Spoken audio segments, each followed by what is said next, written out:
সমাজে যেন বিশৃঙ্খলার সৃষ্টি না হয় সেজন্য আলেম ওলামাদের সতর্ক থাকার আহ্বান জানিয়েছেন বিএনপির ভারপ্রাপ্ত চেয়ারম্যান তারেক রহমান। রাজধানীর শেরেবাংলা নগরে চীন মৈত্রী সম্মেলন কেন্দ্রে সম্মিলিত ইমাম খতিব জাতীয় সম্মেলনে ভার্চুয়ালি যোগ দিয়ে তিনি এই আহ্বান জানান। একই অনুষ্ঠানে জামায়াতে ইসলামের আমির ডাক্তার শফিকুর রহমান বলেন, নামাজের ইমাম যেদিন সমাজের ইমাম হবেন সেদিন সমাজে শান্তি ফিরবে। এ সময় এনসিপির আহ্বায়ক নাহিদ ইসলাম, ইসলামী আন্দোলনের আমির মুফতি রেজাউল করিম সহ বিভিন্ন আলেম ওলামারা বক্তব্য রাখেন। বিস্তারিত আফজাল হোসেনের রিপোর্টে। ৭ দফা দাবিতে রাজধানীর চীন মৈত্রী সম্মেলন কেন্দ্রে জাতীয় সম্মেলন করেছে সম্মিলিত ইমাম খতিব পরিষদ। সম্মেলনে ভার্চুয়ালি যোগ দিয়ে বিএনপির ভারপ্রাপ্ত চেয়ারম্যান তারেক রহমান বলেন, বিএনপি রাষ্ট্র ক্ষমতায় আসলে ইমাম মুয়াজ্জিনদের সার্ভিস রুলস বাস্তবায়নের বিষয়ে অগ্রাধিকার ভিত্তিতে বিবেচনা করা হবে। ধর্মীয় ইস্যু নিয়ে বিরোধ কিংবা ভিন্ন মত অথবা হীন দলীয় রাজনৈতিক স্বার্থে ধর্মীয় বিধানের উদ্দেশ্যমূলক ব্যাখ্যা কখনো কখনো সমাজে অস্থিরতা সৃষ্টির কারণ হয়ে ওঠে। বিএনপি কখনোই ইসলামের মূলনীতি কিংবা মৌলিক বিশ্বাসের সঙ্গে আপোষ করেনি, ইনশাল্লাহ ভবিষ্যতেও করবে না। দেশে কোরআনের সমাজ কায়েম না হলে শান্তি ফিরবে না বলে মন্তব্য করেছেন জামায়াত ইসলামের আমির ডাক্তার শফিকুর রহমান। মসজিদ কেন্দ্রিক যে সমাজটা দুনিয়ার যে অঞ্চলে ছিল সেই সমাজই ছিল বিশ্বের ভালো সমাজ।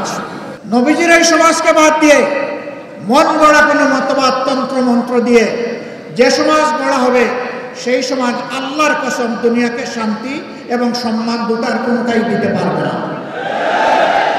এটি প্রমাণিত সত্য। কোরআন শুধু মানুষের সম্মানের গ্যারান্টি দেয় নাই, অধিকারের ওয়ারেন্টি দেয় নাই, কোরআন সমস্ত মখলুকাতের অধিকারের ওয়ারেন্টি দিয়েছে।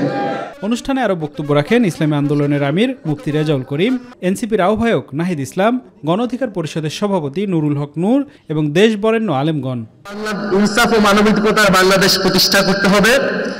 ইসলামের দেখানো পথেই বাংলাদেশ এগিয়ে যাবে এবং ইসলামী মূল্যবোধকে ধারণ করে বাংলাদেশে রাজনীতি করতে হবে। এই নির্বাচনের মধ্য দিয়ে নির্ধারিত হবে আগামীর বাংলাদেশ শান্তির পথে ধাবিত হবে নাকি সংঘাত সহিংসতার পথে পরিচালিত হবে। আজকে বাংলাদেশের ভিতরে যে মাঠ পরিবেশ তৈরি হয়েছে, ইসলামের পক্ষের মাঠ আল্লাহর রহমতে তৈরি হয়েছে।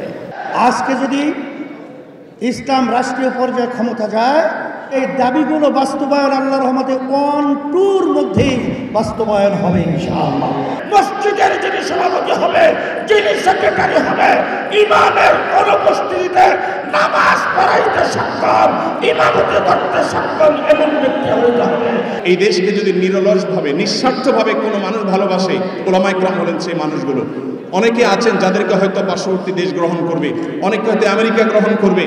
ওলামায়ে কেরাম তাদের জায়গা এই দেশ, এই মাটি ইনশাআল্লাহ তাআলা। সম্মেলন থেকে আগামীতে দেশের সেবায় নিজেদেরকে আরও নিয়োজিত করার শপথ নেন দেশের বিভিন্ন প্রান্ত থেকে আসা ইমাম খতিবরা। আফজাল হোসেন, মাই টিভি, ঢাকা। গণতন্ত্রের স্বার্থে অনেক কিছু উপেক্ষা করে নির্বাচনের পথে হাঁটছে বিএনপি, এমন মন্তব্য করেছেন বিএনপির স্থায়ী কমিটির সদস্য আমির খসরু মাহমুদ চৌধুরী। অন্যদিকে মসজিদে রাজনৈতিক বক্তব্য দেয়া থেকে বিরত থাকতে ইমাম খতিবদের প্রতি আহ্বান জানিয়েছেন স্থায়ী কমিটির সদস্য সালাউদ্দিন আহমেদ। রাজধানীতে পৃথক অনুষ্ঠানে তারা এসব কথা বলেন। ইলিয়াস মাতবরের প্রতিবেদন। বিকেলে রাজধানীর একটি হোটেলে কমনওয়েলথ প্রতিনিধি দলের সঙ্গে বিএনপির বৈঠক শেষে কথা বলেন দলটির স্থায়ী কমিটির সদস্য আমির খসরু মাহমুদ চৌধুরী। এ সময় জামায়াতের আমিরের বক্তব্যের সমালোচনা করেন আমির খসরু। বলেন, দেশের মানুষ সহনশীলতার রাজনীতি চায়, জেনোসাইড নয়। একটা স্থিতিশীলতা চায়, জেনোসাইড চায় না কেউ। তারা চায় সহনশীল একটা রাজনীতি। তারা চায় একে অপরের প্রতি সম্মানবোধ রেখে আমাদের নির্বাচনী কর্মকাণ্ড করবে, গণতান্ত্রিক কর্মকাণ্ড করবে। তো যারা জেনোসাইড দেখবে, তারা দেখছে,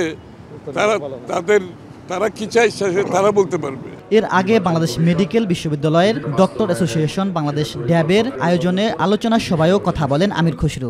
বাংলাদেশে কিন্তু সবচেয়ে বেশি out of pocket medical expenditure হচ্ছে বাংলাদেশ, আফগানিস্তানের চেয়েও বেশি। আফগানিস্তানের স্বাস্থ্যসেবার জন্য পকেট থেকে যত টাকা খরচ করে জনগণ, বাংলাদেশের তার থেকে বেশি কিন্তু। কারণ আমরা সেইভাবে প্রোভাইড করতে পারি না, প্রাথমিক স্বাস্থ্যসেবাটাও জনগণের কাছে প্রোভাইড করতে পারি না, তাদেরকে সেই দিকে আমরা দিতে পারি। এদিকে বিকেলে চীন মৈত্রী সম্মেলন কেন্দ্রে ইমাম খতিব পরিষদের জাতীয় সম্মেলনে বিএনপির স্থায়ী কমিটির আরেক সদস্য সালাউদ্দিন আহমেদ বলেন, আলেমদের ধরে এনে জঙ্গি নাটক করত আওয়ামী লীগ। বিগত আওয়ামী ফ্যাসিস্ট, ইসলাম বিদ্বেষী এবং আলম বিদ্বেষী যে ফ্যাসিবাদী অবৈধ সরকার ছিল, তারা দাড়ি টুপির বিরুদ্ধে ছিল, তারা আলম বিদ্বেষী ছিল, তারা যে কাউকে ধরে নিয়ে এসে জঙ্গি বানানোর নাটক করত। সেই বাংলাদেশ তো এখন নাই। বাংলাদেশের গণতান্ত্রিক নবযাত্রা শুরু হয়েছে। এখানে আমরা সবাই হামসফর, আমরা সবাই একসাথে থাকবো ইনশাআল্লাহ। অন্যদিকে সকালে নয়াপল্টনে এক দোয়া অনুষ্ঠানে কথা বলেন বিএনপির সিনিয়র যুগ্ম মহাসচিব রুহুল কবির রিজভী। ভূমিকম্পের সঙ্গে সামঞ্জস্যপূর্ণ বিল্ডিং কোড কেউ মানে না বলেও মন্তব্য করেন তিনি। ভূমিকম্পে কতটুকু ক্ষতি হতে পারে তার সাথে সামঞ্জস্যপূর্ণ আমরা ওইভাবে বিল্ডিং কোড আমরা গড়ে তুলি। যতটুকু বিল্ডিং কোড আছে সেটাকেও আমরা মানি না। ইলিয়াস মাতবর, মাই টিভি, ঢাকা। এটি সাজানো ও সমঝোতা নির্বাচন করার প্রচেষ্টা চলছে উল্লেখ করে নির্বাচনের জন্য লেভেল প্লেইং ফিল্ড তৈরি হয়নি বলে মন্তব্য করেছেন জাতীয় নাগরিক পার্টির আহ্বায়ক নাহিদ ইসলাম। আর দলের সম্ভাব্য প্রার্থীরা নির্বাচনী প্রচারণায় গেলে তারা হুমকি ধামকির শিকার হচ্ছেন বলে অভিযোগ করেছেন দলটির মুখ্য সমন্বয়ক নাসির উদ্দিন পাটোয়ারি। সকালে রাজধানীর আবু সাইদ কনভেনশন হলে মনোনয়ন প্রত্যাশীদের সাক্ষাৎকার কার্যক্রম পরিদর্শন শেষে নির্বাচন পরিচালনা কমিটির সংবাদ সম্মেলনে তারা এই অভিযোগ করেন। আরও জানাচ্ছেন জাহিদ আহমেদ বাবু। ত্রয়োদশ জাতীয় সংসদ নির্বাচনে দলের মনোনয়ন ফর্ম বিতরণের প্রতিদিনের আপডেট জানাতে এনসিপির কেন্দ্রীয় নির্বাচন পরিচালনা কমিটির এই সংবাদ সম্মেলন। এ সময় যারা এ পর্যন্ত মনোনয়নপত্র কিনেছেন তাদের তালিকা তুলে ধরেন এনসিপির জ্যেষ্ঠ যুগ্ম সদস্য সচিব ডাক্তার তাসনিম জারা। আমরা চাই একটা স্বচ্ছ প্রক্রিয়ার মাধ্যমে আমাদের ফাইনাল যে মনোনয়ন তালিকাটা হবে সেটা একটা স্বচ্ছ প্রক্রিয়ার মাধ্যমে হবে। আমরা 1484 প্রায় 1000-এর কাছাকাছি ফর্ম বিতরণ করেছি। সংবাদ সম্মেলনে আগামী নির্বাচনে একটি শক্তিশালী অবস্থান বজায় রাখতে সাংগঠনিক কাজকর্ম চলছে বলে জানান এনসিপির উত্তরের মুখ্য সংগঠক সার্জিস আলম। ব্যালট বিপ্লবের মধ্য দিয়ে আগামী সংসদে পাঠাবেন, সেই লক্ষ্যেই আমরা জাতীয় নাগরিক পার্টি এনসিপি কাজ করে যাচ্ছি। সংস্কার প্রক্রিয়া সরকারের দায়িত্ব, কিন্তু এটি রাজনৈতিক দলগুলোর কমিটমেন্টের অভাবে বাধাগ্রস্ত হচ্ছে বলে মন্তব্য করেন দলটির মুখ্য সমন্বয়ক নাসির উদ্দিন পাটোয়ারি। এখন আমাদের রাজনৈতিক দলগুলোর উপরে এটা বাস্তবায়ন কিভাবে আমরা করব তাদের কমিটমেন্টের ইস্যু। জানান 24-এর স্পিরিট ধরে রাখতে গণ অভ্যুত্থানের প্রতিনিধিদের সংসদে যাওয়া উচিত উল্লেখ করে তিনি বলেন, এনসিপি সংসদে গেলে সংস্কার বাস্তবায়নে কাজ করে যাবে। আপনাদের যে স্পিরিটগুলো রয়েছে, যে জন্য আপনাদের ভাই শহীদ হয়েছে, আহত হয়েছে, সেগুলো আমরা সংসদে গিয়ে সত্যিকার অর্থে বাস্তবায়ন করব। পরে এনসিপির আহ্বায়ক নাহিদ ইসলাম কথা বলেন ত্রয়োদশ নির্বাচনের সমান সুযোগের পরিবেশ পাওয়া না পাওয়া প্রসঙ্গে। নির্বাচনের জন্য যে লেভেল প্লেইং ফিল্ড থাকার কথা, সেই ধরনের লেভেল প্লেইং ফিল্ড কিন্তু আমরা দেখতে পাচ্ছি না। এই নির্বাচনকে একটা ভাগবাটোয়ারা, একটা সাজানো নির্বাচন, একটা সমঝোতা নির্বাচন করার পরিকল্পনা করছে এবং এই ধরনের একটি নির্বাচন হলে বাংলাদেশের গণতন্ত্র ক্ষতিগ্রস্ত হবে। এ সময় সাংবাদিকদের এক প্রশ্নের জবাবে তারা জানান, নির্বাচনে তারা সৎ প্রার্থী দিচ্ছেন, যা বাংলাদেশের ইতিহাসের সবচেয়ে বড় চমক। স্বপ্ন থাকে, নিষ্ঠা এবং সততা থাকে, দেশপ্রেম থাকে, অবশ্যই তারা দেশকে ভালো জায়গায় নিয়ে যেতে পারে। জাহিদ আহমেদ বাবু, মাই টিভি, ঢাকা। একই দিনের জাতীয় নির্বাচন এবং গণভোট আয়োজন ইসির জন্য চ্যালেঞ্জ হবে বলে মনে করছে কমনওয়েলথ। তবে ইসি এসব দায়িত্ব সুষ্ঠুভাবে পালন করবে বলে আশাবাদী সংস্থাটির মহাসচিব শার্লি বচওয়ে। নির্বাচনে বিশ্বাসযোগ্যতা জরুরি বলে মন্তব্য করেন সংস্থাটির প্রতিনিধি। সকালে নির্বাচন ভবনে সিইসির সাথে বৈঠকে এ কথা জানান সংস্থাটির মহাসচিব শার্লি বচওয়ে। বৈঠক শেষে সাংবাদিকদের এসব তথ্য জানান ইসি সচিব আখতার আহমেদ। বিস্তারিত শিমুল খানের রিপোর্টে। ত্রয়োদশ জাতীয় সংসদ নির্বাচন ও আসন্ন গণভোটের উপস্থিতির মধ্যে প্রধান নির্বাচন কমিশনারের সঙ্গে বৈঠক করেছেন বাংলাদেশের সফররত কমনওয়েলথ মহাসচিব শার্লি বচওয়ে। সকাল 11টায় আগারগাঁয়ে নির্বাচন ভবনে সিইসি এএমএম নাসির উদ্দিনের কক্ষে গুরুত্বপূর্ণ এই বৈঠক শুরু হয়। আইসিপিভির আওতায় প্রায় 10 লক্ষ দেশের ভিতরে অভ্যন্তরীণ ব্যবস্থায় যারা নিয়োজিত থাকেন তাদেরকে ভোটের সুবিধায় আওতায় আনা হচ্ছে। এটাও ওনারা আশাবাদ ব্যক্ত করেছেন আমরা একটা ভালো সমাধানে যেতে পারবো। ভোটার লিস্ট আমরা যে সংশোধন করেছি, মৃত ভোটারদেরকে বাদ দেওয়া হচ্ছে, এটা শুনেও তারা আশাবাদ ব্যক্ত করেছেন যে এটা একটা ভালো কাজ হয়েছে। ইসির চলমান উদ্যোগকে প্রশংসনীয় বলে মন্তব্য করেন তারা। বৈঠকে সংস্থাটির পক্ষ থেকে ইসি চাইলে যে কোনো ধরনের সহযোগিতা করবে বলেও জানানো হয়। আমাদের দিক থেকে প্রচারণা আছে এবং রাজনৈতিক দলগুলো এ ব্যাপারেও আমাদের সহযোগিতা করবেন বলে আমরা বিশ্বাস করি। স্পেসিফিক করে আমাদেরকে বলেছেন যে ওনার সদস্য সংখ্যা হচ্ছে 56টা দেশ এবং আমরা যদি কোনো সহযোগিতা চাই সেটা ওনারা করার জন্যে প্রস্তুত আছেন। 4 দিনের সফরে বাংলাদেশে এসেছেন কমনওয়েলথ মহাসচিব চার্লি বচোয়ে। ফেব্রুয়ারিতে অনুষ্ঠিতব্য নির্বাচনের আগে দেশের গুরুত্বপূর্ণ বিভিন্ন অংশীদারের সঙ্গে তার আলোচনা হওয়ার কথা রয়েছে। শিমুল খান, মাই টিভি, ঢাকা। স্বরাষ্ট্র উপদেষ্টা জাহাঙ্গীর আলম চৌধুরী বলেছেন, নির্বাচনে গিয়ে আসলে সভা সমাবেশ ও মিছিল বেড়ে যাবে, তবে ভোটের আগে আইন শৃঙ্খলা পরিস্থিতি খারাপ হওয়ার শঙ্কা নেই। দুপুরে আইন শৃঙ্খলা সংক্রান্ত কোর কমিটির বৈঠক শেষে সচিবালয়ে এক ব্রিফিংয়ে কথা বলেন তিনি বলেন, জলাশয় ভরাট করে ফেলা হয়েছে, দাঁড়ানোর জন্য মাঠও নেই, সবাইকে বিল্ডিং কোড মানতে হবে, অন্যথায় ভবিষ্যতে আরও খারাপ হওয়ার শঙ্কা রয়েছে। রাজুকে এসব বিষয়ে সজাগ থাকার আহ্বান জানান তিনি। নির্বাচনে আগে আইন শৃঙ্খলা পরিস্থিতি ডেটোরেট করার কোনো সম্ভাবনা নেই। আস্তে আপনারা দেখতেছেন আইন শৃঙ্খলা পরিস্থিতি আস্তে আস্তে উন্নতির দিকে যাচ্ছে। কিন্তু একটা জিনিস হলো যে নির্বাচন যতই ঘনে আসবে সেই সময় ধরেন যে বিভিন্ন পার্টির ভিতরে মানে ধরেন প্রসেশন এইগুলি সংখ্যা বেড়ে যাবে। তারপরে ধরেন সভা সমিতি এইগুলির সংখ্যা অনেক বেড়ে যাবে। যেহেতু নির্বাচনে দেখবেন যে প্রতিটা কনস্টিটিউয়েন্সিতে 3-4টা করে সভা হবে, এইগুলির সংখ্যা অনেক বেড়ে যাবে। আইন শৃঙ্খলা রক্ষা ও সুষ্ঠু নির্বাচন আয়োজনে ইসিকে সর্বাত্মক সহযোগিতা করবে সেনাবাহিনী বলে জানিয়েছেন সেনাপ্রধান জেনারেল ওয়াকারুজ্জামান। সশস্ত্র বাহিনী দিবস উপলক্ষে ঢাকা সেনানিবাসের আর্মি মাল্টিপারপাস কমপ্লেক্সে আয়োজিত এক অনুষ্ঠানে তিনি একথা বলেন। মুক্তিযোদ্ধাদের দেখানো পথ অনুসরণ করে দেশের স্বার্থে ও মানুষের কল্যাণে সেনাবাহিনী কাজ করে যাবে বলেও জানান সেনাপ্রধান। এর আগে বীরত্বপূর্ণ কাজ ও বাহিনীতে অসামান্য অবদানের জন্য 64 সেনা সদস্যকে পদক এবং 75 মুক্তিযোদ্ধা পরিবারকে সম্মাননা দেওয়া হয়।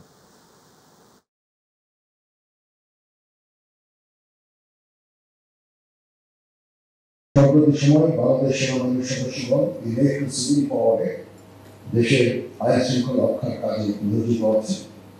আমরা সামনে একটা নির্বাচনের দিকে যাচ্ছি, সেই নির্বাচনে আমরা যথাযথভাবে ইনশাআল্লাহ সরকারকে সর্বতভাবে সহযোগিতা করব, নির্বাচন কমিশনকে সহযোগিতা করবো যেন আমরা একটা সুন্দর একটা নির্বাচন করতে পারি। এছাড়াও দেশে বিভিন্ন প্রাকৃতিক দুর্যোগ মোকাবেলায় সময় স্বতঃস্ফূর্তভাবে জনগণের পাশে দাঁড়িয়ে আমরা সেবা করে চলেছি। সবকিছুই সম্ভব হয়েছে সেনা সদস্যদের অকৃত্রিম দেশপ্রেম, কর্মদক্ষতা, শৃঙ্খলাবোধ ও দায়িত্ব পালনের আন্তরিকতা। আওয়ামী লীগ শাসনামলে গুম ও নির্যাতনের অভিযোগে 2টি মামলায় সাবেক প্রধানমন্ত্রী শেখ হাসিনা 25 সেনা কর্মকর্তা সহ 30 জনের বিরুদ্ধে আনুষ্ঠানিক অভিযোগ গঠনের পরবর্তী শুনানি 3 ও 7 ডিসেম্বর। রোববার বিচারপতি গোলাম মুর্তজা মজুমদারের নেতৃত্বাধীন 2 সদস্যের ট্রাইব্যুনাল একই দিন ধার্য করেন। একই সাথে পলাতক শেখ হাসিনার পক্ষে রাষ্ট্রনিযুক্ত আইনজীবী হিসেবে জেড.আই খান পান্নাকে নিয়োগ দিয়েছেন ট্রাইব্যুনাল। এসএম আরিফের রিপোর্ট। আওয়ামী লীগ শাসনামলে গুম ও নির্যাতনের অভিযোগে পৃথক 2 মামলায় 8 অক্টোবর সাবেক প্রধানমন্ত্রী শেখ হাসিনা ও 25 সেনা কর্মকর্তা সহ 30 জনের বিরুদ্ধে আনুষ্ঠানিক অভিযোগ দাখিল করে প্রসিকিউশন। এর মধ্যে 13 সেনা সদস্যকে গত 22 অক্টোবর ট্রাইব্যুনালে হাজির করা হয়। রবিবার এই 2 মামলায় অভিযোগ গঠনের শুনানির জন্য আলাদা দিন ধার্য করেন ট্রাইব্যুনাল 1। পাশাপাশি পলাতক শেখ হাসিনার পক্ষে রাষ্ট্রনিযুক্ত আইনজীবী হিসেবে জেড.আই খান পান্নাকে নিয়োগ দেন আদালত। এ সময় হাজির করা হয় গ্রেপ্তার 13 সেনা কর্মকর্তাকে। যে 2টো মামলা ছিল গুমের ব্যাপারে, একটা টিএফআই এবং আরেকটা জেআইসি রিলেটেড, সেই 2টো মামলায় চার্জ শুনানির জন্য একটা 3রা ডিসেম্বর আর একটা 7ই ডিসেম্বর দিন ধার্য করা হয়েছে। গ্রেপ্তার সেনা সদস্যদের পক্ষে ভার্চুয়ালি হাজিরার আবেদন করেন তাদের আইনজীবীরা। এই যে ভার্চুয়াল কোর্টের বিষয়টা, এটা আইনসঙ্গতভাবে কীভাবে আমরা 46A-তে এবং আরেকটা আছে যে দ্রুত বিচারের তথ্য প্রযুক্তি আইনে, সেখানে 2020 সালে আমরা সুন্দরভাবে করে করব। আপনারা কোন যুক্তিতে চাচ্ছেন ভার্চুয়াল? কোনটা? এটা কোর্টে এখানে ডিফারেন্ট কোনো ঘটনা ঘটেনি, যে কারণে অন্য কোনো বিশেষ বিবেচনায় কাউকে ভার্চুয়ালি হাজিরা দেওয়ার বিষয়টা অ্যালাউ করতে হবে, এই বিষয়টা আদালত প্রয়োজন মনে করেন না। তারা মনে করেন সকল নাগরিক আইনের দৃষ্টিতে সমান, সবাইকে ইকুয়াল ট্রিটমেন্ট দেওয়া উচিত। তারপরেও যেহেতু ডিফেন্স পক্ষ বলেছেন তারা এই অ্যাপ্লিকেশনগুলো পরবর্তীতে আবার শুনানি করতে চান, আদালত বলেছেন হ্যাঁ সময় হলে উনি আবার শুনবেন। এদিন শুনানির শুরুতে বিচার ও বিচারপতিদের নিয়ে অবমাননাকর বক্তব্য ও ছবি গণমাধ্যম এবং সামাজিক যোগাযোগ মাধ্যম থেকে সরানোর নির্দেশ দেন ট্রাইব্যুনাল। আমাদের তথ্য প্রযুক্তি মন্ত্রণালয়ের সচিব, বিটিআরসি চেয়ারম্যান এই দুজনের প্রতি ডাইরেকশন দিয়েছেন যে সামাজিক মাধ্যমে এই ধরনের যত ব্যঙ্গাত্মক পোস্ট আছে সেগুলোকে রিমুভ করার জন্য এবং ভবিষ্যতে যাতে এই ধরনের পোস্ট আর কেউ করতে না পারে সেই ব্যাপারে প্রয়োজনীয় ব্যবস্থা গ্রহণের জন্য নির্দেশ দিয়েছেন এবং পরবর্তী সময়ে একটা কমপ্লায়েন্স দিতে বলেছেন আদালতের কাছে। এদিকে একই ট্রাইব্যুনালে চাংখারপুলে 6 হত্যা মামলায় মূল তদন্ত কর্মকর্তাকে জেরা করেন আসামিপক্ষের আইনজীবীরা, আর ট্রাইব্যুনাল 2-এ শহীদ আবু সাইদ হত্যা মামলায় সাক্ষ্য গ্রহণ হয়। SM Arif, MyTV, Dhaka.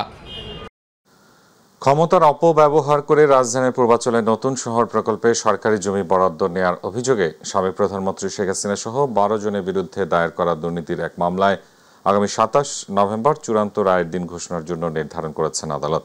রোববার ঢাকার বিশেষ জজ আদালত 5-এর বিচারক মোহাম্মদ আবদুল্লাহ আল মামুন এই তারিখ ঘোষণা করেন। উল্লেখ্য, রাজধানীর উন্নয়ন কর্তৃপক্ষের পূর্বাঞ্চল নতুন শহর প্রকল্পে সরকারি প্লট বরাদ্দে শেখ হাসিনা এবং তার পরিবারের সদস্য সহ 23 জন ব্যক্তির বিরুদ্ধে অনিয়ম ও দুর্নীতির অভিযোগ ওঠে।